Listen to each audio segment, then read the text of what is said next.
بسم اللہ الرحمن الرحیم۔ السلام علیکم۔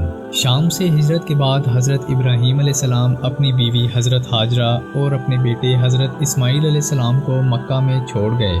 اس کے بعد آپ کبھی کبھار اپنے اہل خانہ کو ملنے کے لیے مکہ آ جایا کرتے تھے۔ ایک مرتبہ آپ ادائیگی حج کے لیے آئے ہوئے تھے۔ اس وقت حضرت اسماعیل علیہ السلام 13 سال کے تھے۔ اس دوران حضرت ابراہیم علیہ السلام نے ایک عجیب خواب دیکھا۔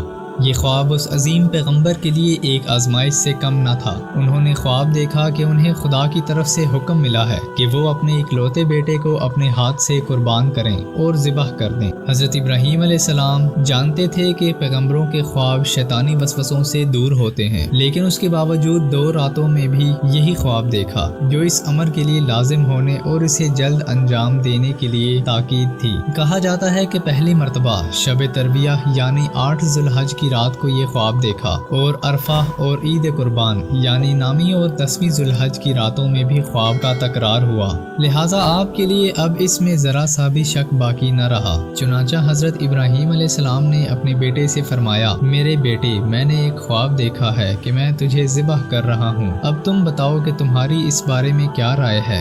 بیٹا بھی تو اسی عظیم الشان باپ کے وجود کا ایک حصہ تھا، جس نے صبر و استقامت اور ایمان کی درس اپنی چھوٹی سی عمر میں حاصل کر لیا تھا۔ اس نے خوشی خوشی خلوص دل کے ساتھ اس فرمان الہی کا استقبال کیا اور جواب دیا، ابا جان، جو حکم آپ کو دیا گیا ہے اس کی تعمیل کیجیے، میری طرف سے بالکل مطمئن رہیں، انشاءاللہ آپ مجھے صابرین میں سے پائیں گے۔ حضرت ابراہیم علیہ السلام اور حضرت اسماعیل علیہ السلام کے درمیان یہ گفتگو جاری تھی تو شیطان نے بہت ہاتھ پاؤں مارے کہ حضرت ابراہیم علیہ السلام اس میدان سے کامیاب ہو کر نہ نکلیں۔ کبھی وہ حضرت اسماعیل علیہ السلام کی ماں ہاجرہ کے پاس آتا اور ان سے کہتا کہ تمہیں معلوم ہے کہ ابراہیم نے کیا ارادہ کیا ہے، وہ چاہتا ہے کہ آج اپنے بیٹے کو ذبح کر دے۔ حضرت ہاجرہ علیہ السلام نے کہا کہ دور ہو جا اور ایسی بات نہ کر، وہ تو بہت مہربان ہیں اور اپنے بیٹے کو کیسے ذبح کر سکتے ہیں؟ اصولاً کیا دنیا میں کوئی ایسا انسان پیدا ہو سکتا ہے جو اپنے بیٹے کو اپنے ہاتھ سے ذبح کر دے؟ شیطان نے اپنے وسوسے کو جاری رکھتے ہوئے کہا کہ اس کا دعویٰ ہے کہ خدا نے اسے حکم دیا ہے۔ حضرت ہاجرہ علیہ السلام نے کہا کہ اگر خدا نے انہیں حکم دیا ہے تو پھر اس کی اطاعت کرنا ان کا فرض ہے، اور سوائے رضا و تسلیم کے کوئی دوسرا راہ نہیں ہے۔ پھر شیطان ان کے بیٹے حضرت اسماعیل علیہ السلام کے پاس آیا اور انہیں ورغلانے لگا۔ ان سے بھی کچھ نہ حاصل ہو سکا، کیونکہ اسماعیل علیہ السلام کو تسلیم و رضا کا پیکر پایا۔ آخر میں حضرت ابراہیم علیہ السلام کے پاس آیا اور ان سے کہا، ابراہیم علیہ السلام، جو خواب آپ نے دیکھا ہے وہ شیطانی خواب ہے، تم شیطان کی اطاعت نہ کرو۔ ابراہیم علیہ السلام نے نور ایمان اور نبوت کے پردوں میں سے اسے پہچان لیا، چلا کر کہا کہ دور ہو جائے دشمن خدا۔ ایک حدیث میں منقول ہے کہ حضرت ابراہیم علیہ السلام پہلے مشعر الحرام آئے تاکہ بیٹے کی قربانی دیں، تو شیطان ان کے پیچھے دوڑا۔ وہ جمرہ اولا کے پاس آئے، شیطان کو دیکھا، اس کو 7 پتھر مارے۔ اس کے بعد وہاں سے جمرہ دوم پر آئے، وہاں شیطان کو دیکھا تو دوبارہ 7 پتھر مارے، یہاں تک کہ جمرہ عقبہ میں آئے اور پھر اسے پتھر مارے اور اسے ہمیشہ ہمیشہ کے لیے خود سے مایوس کر دیا۔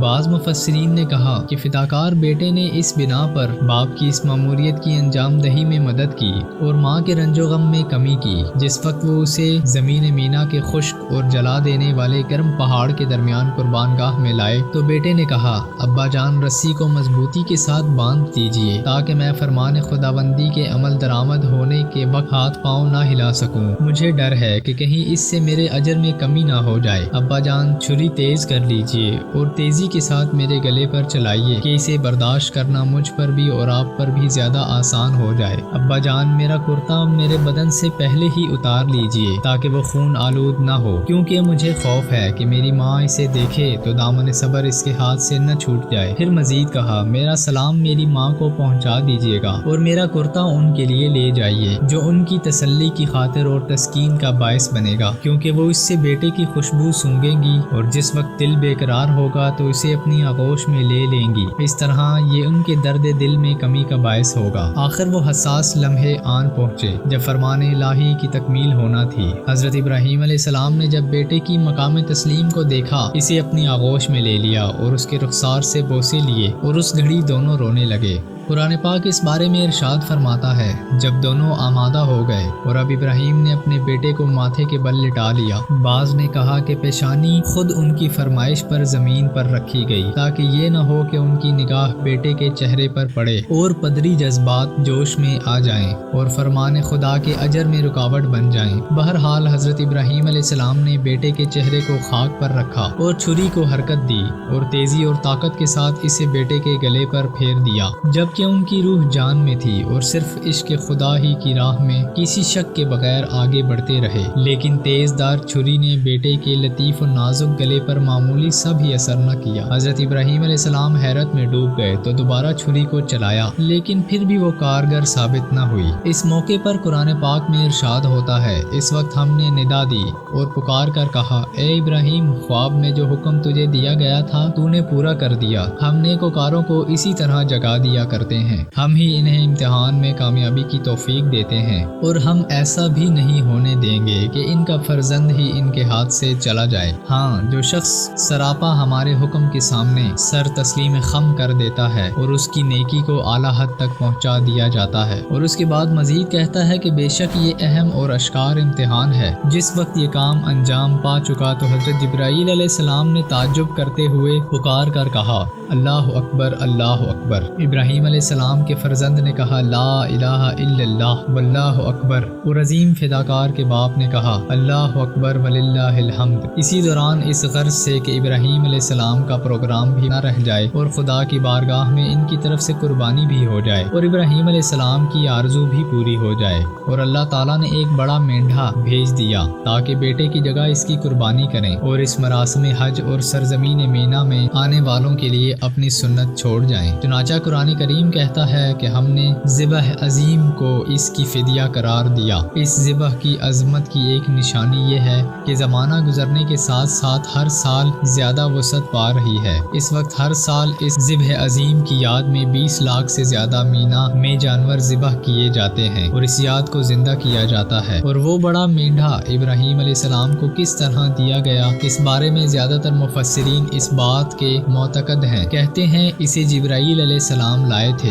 بعض یہ بھی کہتے ہیں کہ وہ مینا کے پہاڑوں کے دامن سے نیچے اترا۔ بہرحال جو کچھ بھی تھا خدا کے حکم اور اس کے ارادے سے تھا۔ خدا نے نہ صرف اس دن کے عظیم امتحان میں حضرت ابراہیم علیہ السلام کی کامیابی کی تعریف و توصیف کی، بلکہ اس کی یاد کو جاویدانی بنا دیا، جیسا کہ قرآن میں فرمایا گیا ہے، ہم نے ابراہیم کے نیک نام کو بعد کی امتوں میں باقی رہنے دیا اور آنے والی سب نسلوں اور لوگوں کے لیے نمونہ اور تمام باک باز اور کوئے دوست کے دلدار عاشقوں کے لیے رہنما بن گئے، اور ہم نے ان کے طرز عمل کو رہتی دنیا تک کے لیے حج کی سنت کے طور پر جاویدانی بنا دیا۔ وہ عظیم پیغمبروں کے باپ تھے، وہ امت اسلامی اور پیغمبر اسلام کے باپ تھے۔